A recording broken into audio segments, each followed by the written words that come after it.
Hi everyone, it's Steph from Stellium Astrology here, and today I wanted to take a little look at a very current topic, David and Victoria Beckham, just because they're really in the news right now. I can't open my phone up without some kind of meme or something talking about Victoria.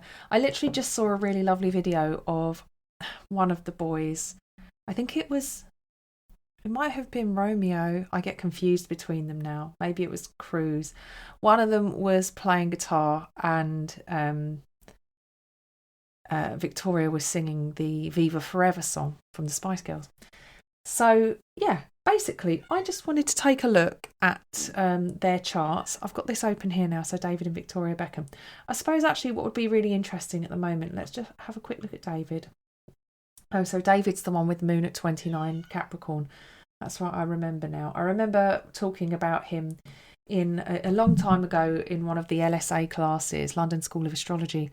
And we talked about how for David, having his moon at 29 degrees on the midheaven describes him having a sort of like being associated with a woman who would be considered to be almost like impeccable, like the impeccable woman.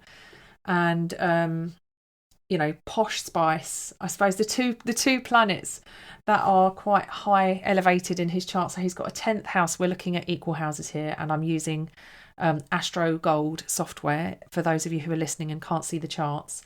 David Beckham's Mars is in the 10th house by equal, and his moon is in the 9th, but it's on the midheaven. So that also gives it like a 10th house flavour because it's on the midheaven if we're looking at equal houses. For those of you who are listening rather than watching, it's 2nd of May 1975 at 6:17 British summertime in London, England. Now, if you are just Google it, you'll find his chart very easily. He has Mercury rising at 25 degrees in Taurus. His ascendant is 27 degrees Taurus. So that's interesting, because as I speak, I believe Uranus is currently sitting at 27 Taurus. So it's here to, it's dipped back in for the last time. It's been moving through Taurus. Uranus has been in Taurus since May 2018, I think. Is it May or March? I think it was May 2018. It then dipped back out and then went back in again. So it's been there now for a really, really long time. And he's just moved out and moved back in again by retrograde. So this is his final, I think he hits Taurus. This is the last time he hits Taurus. So everyone in Taurus can be like, oh, I'm so done with that, like disruptive Uranian energy. But David Beckham clearly had some work to do.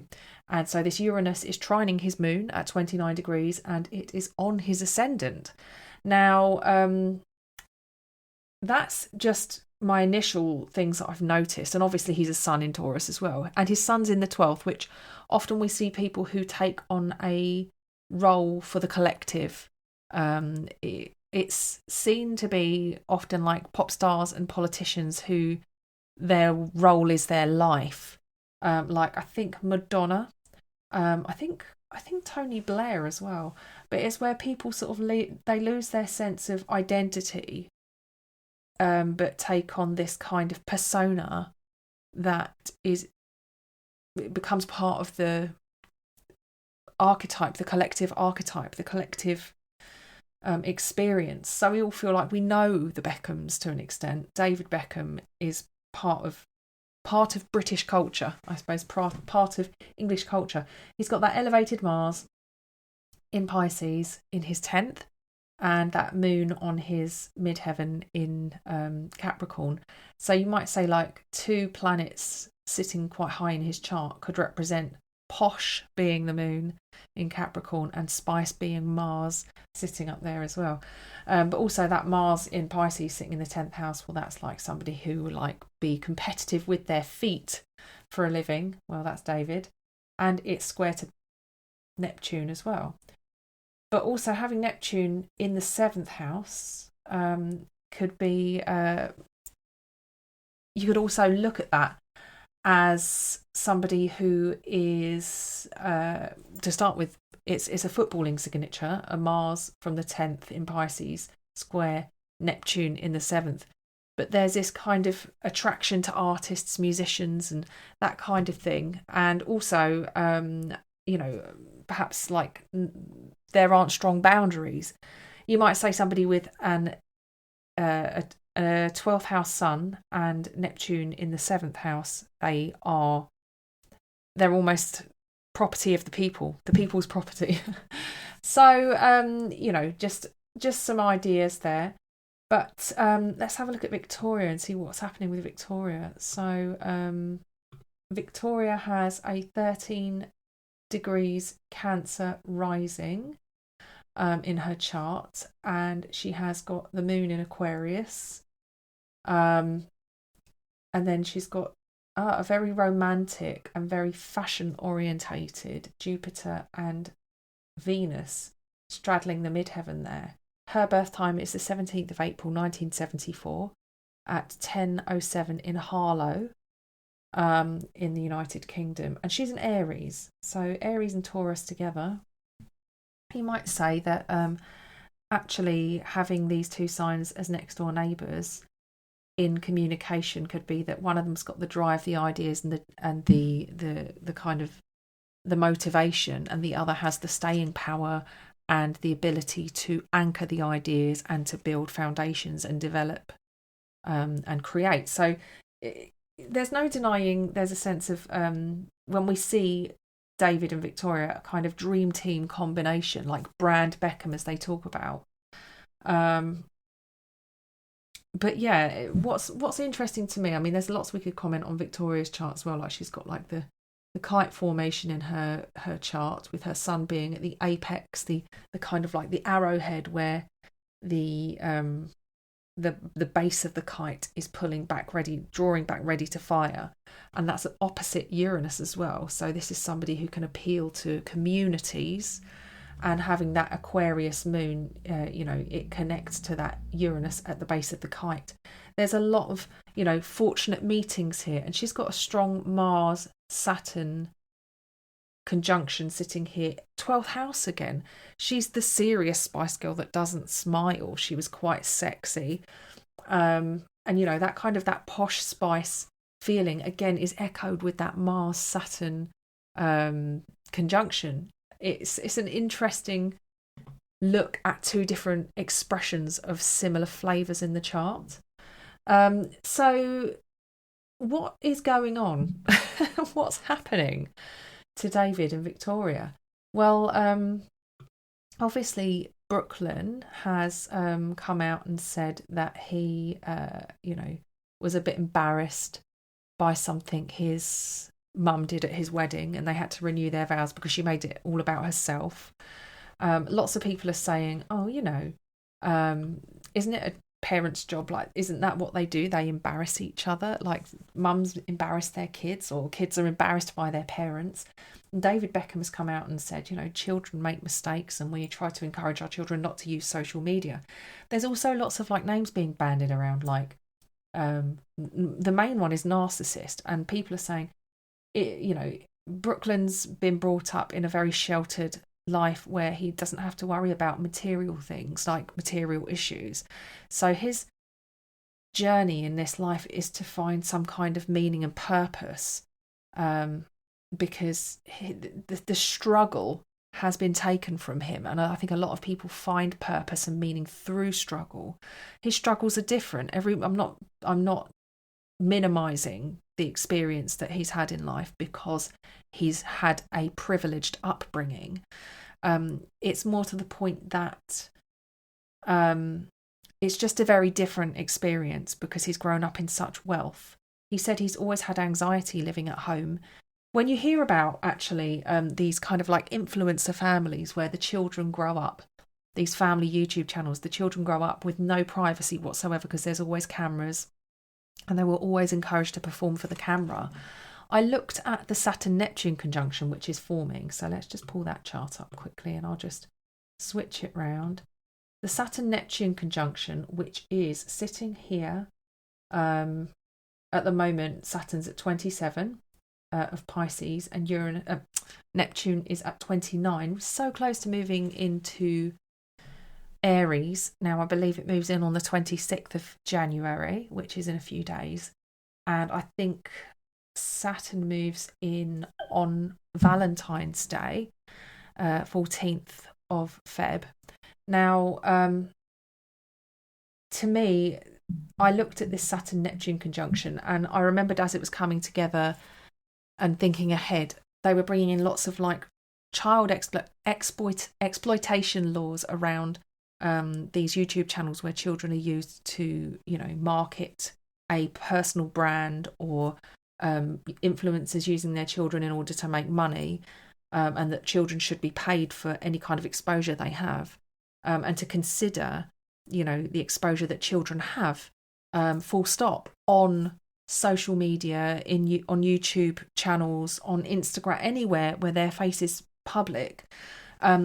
There's a campaign called Smartphone Free Childhood, which is campaigning currently, I know, in the United Kingdom, to match laws that are being set in Australia, and I think I'm going to say Denmark.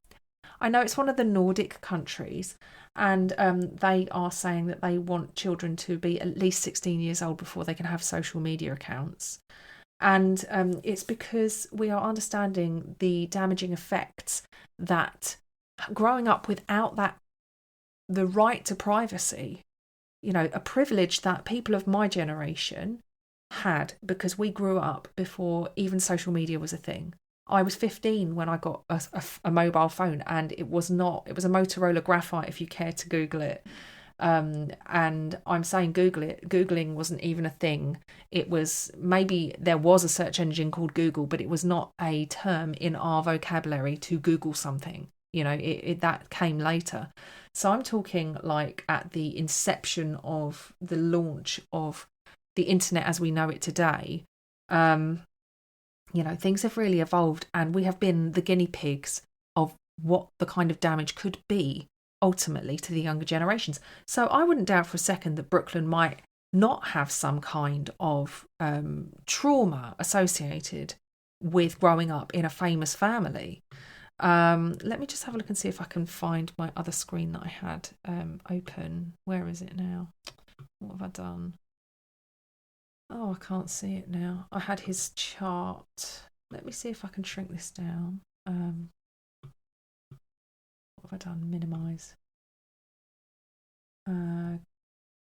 That's it. There we go. Window, Google Chrome. There we go. Share. So there's his chart, Brooklyn's, and Brooklyn Joseph Beckham. And it says here 4th of March 1999 at 7:48 p.m. London, England. So I'm guessing that's Greenwich Mean Time, Universal Time. The Rodden rating is A. Came from a news report. So Lois Rodden collected this information. And Brooklyn has... let's see. Brooklyn has got Libra rising, and moon rising in Libra, so relationships are very important to him. And I guess he's, with the moon rising, the moon was always close, the mother was always close. I mean, we associate him very closely with his mum, don't we? Obviously, but, it's not everybody is as connected to their maternal figure. Yes, look, the moon opposite Venus. Well, that tells a story, doesn't it? And Venus in Aries. So he's obviously attracted to dynamic, driven women. And that is the opposite principle. Having a moon Neptune opposite, not a moon Neptune, a moon Venus opposition. There's almost like a conflicting feminine archetype roles in his personal chart, which of course is an expression of what he needs versus what he's attracted to. Essentially, without going too deep into his relationship with his girlfriend, because like I was saying before, narcissism has been bandied around with terms of saying that David and Victoria are narcissists, that Brooklyn might be in a marriage with a narcissist. You hear all these things, but like, can you really comment on this without knowing the people personally? No, we can't. We can only speculate. However, to look at him, he's a Pisces. He's somebody who's grown up. Probably this is the journey for the Pisces is a journey of searching. They search. They are looking for something. And, he's also got Jupiter on his descendant and Mercury as well.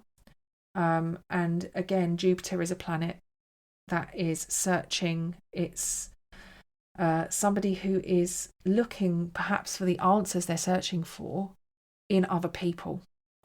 And maybe because at home is anchored to perhaps keeping up appearances in some way. This Libra rising likes to kind of look good, have a certain perception, and this describes his early life as well. So there's sort of like a perception around home and family, and he's so connected to the family. So for him to be breaking away from the family in such a way, it is a essentially it's a huge statement, and something you might imagine as Saturn and Neptune. He's had Saturn move over his sun. He's had Neptune move over his sun. And as they're getting ready to move in to Aries, it's going to make conjunctions with his Mercury, then his Jupiter, then go over his descendant, and then move up through. So this Saturn-Neptune conjunction's happening at 0 Aries on the 21st of Feb. And it's happening so close to his descendant, and it's happening pretty much minutes away from his Mercury, a degree away from his Mercury, really. So, and it's as well, it's also going to be sextiling his natal Neptune as well. So this is kind of like impacting him. And he's got a cardinal axis as far as the ascendant, descendant, and the midheaven and the IC is concerned. It's all cardinal, so it's all going to be hit by this Saturn-Neptune conjunction, by square, by opposition, and by conjunction. So it's a very dynamic and disruptive transit in Brooklyn's chart, as we are witnessing. But it's almost like the sense of, when people say, if I'm going down, you're coming down with me. I'm not saying that's what he's doing. I'm just trying to take a very removed perspective over what's happening with the Beckhams, basically, because I'm not involved. I'm just speculating. So let's have a quick look. Let's go back to, first of all, let's have a look at Victoria. So the Saturn-Neptune conjunction is happening here up in the 9th house for her. And obviously, as an Aries, she is going to be, let's swap 2 for 3, there we go. As an Aries, when Saturn and Neptune move into Aries, this is going to, flavour the sign of Aries for her. And she's got her Mercury there, her Chiron there. She's currently having or had her Chiron return, and her Sun is sitting up there as well. So essentially, I think she's always wanted to be taken more seriously and not be seen as a pop star. She's got a nice little fashion signature, and these two benefics, the greater and the lesser benefic, sitting on her midheaven. So she's got these two what are considered very beneficial planets sitting either side of her midheaven, but they're ruled by Neptune. So Neptune sitting in the final degree of Pisces within minutes of changing sign. It could be seen as scandalous. It could be seen as narcissistic. Neptune can be seen as narcissism, actually. One of the signatures for narcissistic relationships. And maybe Saturn is coming here to clarify what could be actually a great delusion over what we think the Beckham family is, the brand Beckham. Brooklyn almost stating that he's been brought up in a house that performs rather than keeps things very real. We see the Beckhams, we think that Posh Spice Victoria's funny, quirky. David is a loving family man. But there's lots that goes on that we've heard about, like his affairs, David's affairs, and, you know, some of the failings that Victoria's had in her businesses. Not that we should judge, you know, somebody who's driven and determined to achieve and keep going. But they're very good at self-promotion, and they've created a few documentaries. And so they're telling their story from their perspective and controlling their own narrative. Brooklyn has stepped out from that dynamic, and he is now saying, actually, this is how things really are. So is it Saturn clarifying Neptune, or is Neptune muddying the waters and making Saturn harder to see? It is one of those challenging things. Whenever there's like Neptune involved, it can be quite the mystery and never to be solved. But unfortunately, when there is some kind of question mark over reputation in some way or another, it often can't be cleared up. It sort of does lasting damage. And I feel like this type of thing is very damaging to brand Beckham. And whether I like to think that they're parents that care enough about their children, they seem to be, that would care more about their relationship with their child over any kind of public perception of what they are. But I'm speaking from what I hope and not from reality of fact, which I can't give you because I don't know them personally. So yeah, it's interesting that Saturn Neptune is sitting here doing this in Victoria's chart, because this is almost like, you know, with the 9th house here, it's a house of belief, and what we believe and how we kind of process what's possible in our reality based on our own personal beliefs and limitations. Obviously, the 9th house isn't associated with limitations in the sense that we don't have limits in the 9th house. It's where we can go as far as we want to if we have the belief in ourselves in order to do it. So this could well be creating a sense of limitation in her own mind, or it could be that the reputational damage is creating a sense of limitation imposed upon her from forces beyond her control. Anyway, that sounds a bit down in the dumps and negative, and I'm not meaning to be. Oh look, is that what's happening right now today? Yes, Mars is sextile, transiting Neptune as we speak. And oh, well, wouldn't you look at that? So actually, David's chart, he has Moon at 29 of Capricorn, and Mars is right on top of that at the moment. It's always interesting, isn't it, when you feel compelled to talk about something. But the thing is, it wouldn't be a current conversation if there wasn't something triggering it. There's always going to be something triggering the current conversation. And David Beckham, well, like I said, he's got Uranus sitting there on his ascendant. This could be something that changes his entire outlook. Maybe, depending on stocks and shares and investors, this kind of information that comes out could make them be seen as a less serious option when it comes to people investing in their brands, their business ideas, because I saw on social media they were launching something else. I don't know if he was launching some kind of health food or something. I can't really remember what it was now. But they're always coming up with things. They're very entrepreneurial. And Uranus coming to the ascendant, I suppose it's calling for a change of some description for David. I suppose he's got to put that Mars somewhere. You know, it's got that drive and determination. It's got to go somewhere. And yes, that Saturn-Neptune conjunction is actually sextile his moon and his midheaven. So his moon at 29 and Neptune at 29, and Saturn's currently at 27 and his midheaven's at 26. So there's this kind of... It's an opportunity. It's an opportunity for him to make changes where they're needed. Maybe it's a call to become more real, because we think we know them. They seem real to us, but maybe they are just performing. Maybe this is just a big Kardashian scripted reality performance. And actually, if they see what is truly being offered here, it could well be a chance to stop acting, stop performing, and actually be a real person in the public eye. This is just, like I said, coming up with ideas. I personally like the Beckhams. From an armchair pundit perspective, I like them all. I think they all seem like nice people. I like Victoria. She's funny, and they both seem down to earth, David and Victoria. And I just love, you can tell how innocent and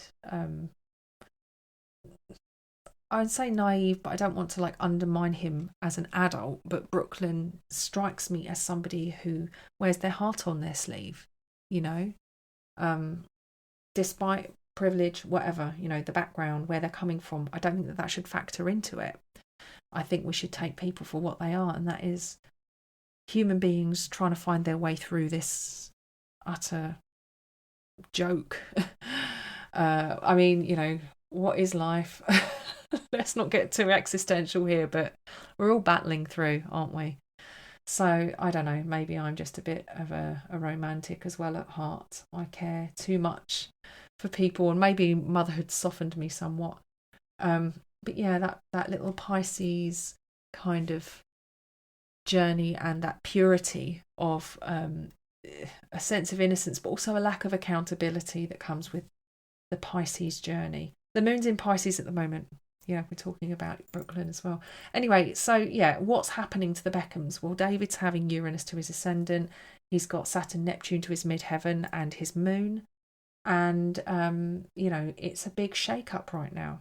Uranus is set to move into Gemini, where Victoria's got her Mars and Saturn conjunction and her node. Can't remember which node it was now. Both David and Victoria having Chiron return in Aries. So this is about individuality and being yourself, truly yourself, unapologetically, you know, just be who you are, be true. And yeah, where's Brooklyn's now? I can't even remember where Brooklyn's is. So Brooklyn has got his Chiron in, I can't even see it on here, it doesn't show it. That's a shame. Oh, Chiron at 3 Sag. So again, it's about doing something meaningful. It echoes that sense of meaning and lack of, I suppose. I think it's in the 3rd house as well. So perhaps it's finding his voice, finding his meaning, and not being seen as a Beckham. This is almost like a kind of coming of age story, because he's going to have his Saturn return, I believe. Where are we? Brooklyn. Saturn's at 0 Taurus. So once it moves into Aries, that's 2.5 years approximately before it becomes his Saturn return. And it's all about relationships, learning about other people for him, and really wanting to be authentic. I wish him well. I do. I wish them all well. The memes of Victoria dancing, they do make me giggle, but she must be dying a little inside because she's worked so hard to shed that image. But we all love somebody who can be fun and laugh at themselves. And if nothing else, she has proved to us that she can laugh at herself. She can have a laugh at herself. I just hope that that's not just one great big act. Anyway, if you haven't seen the Beckham documentaries, probably a good idea to watch them. There's the one with Victoria where she's talking about her fashion business. She got a bit of stick for that. And the other one was David and his football career, which was a really interesting one. And if you want to learn about Juno, watch that and think about Victoria and the way she supported him through that, because that is a real Juno story.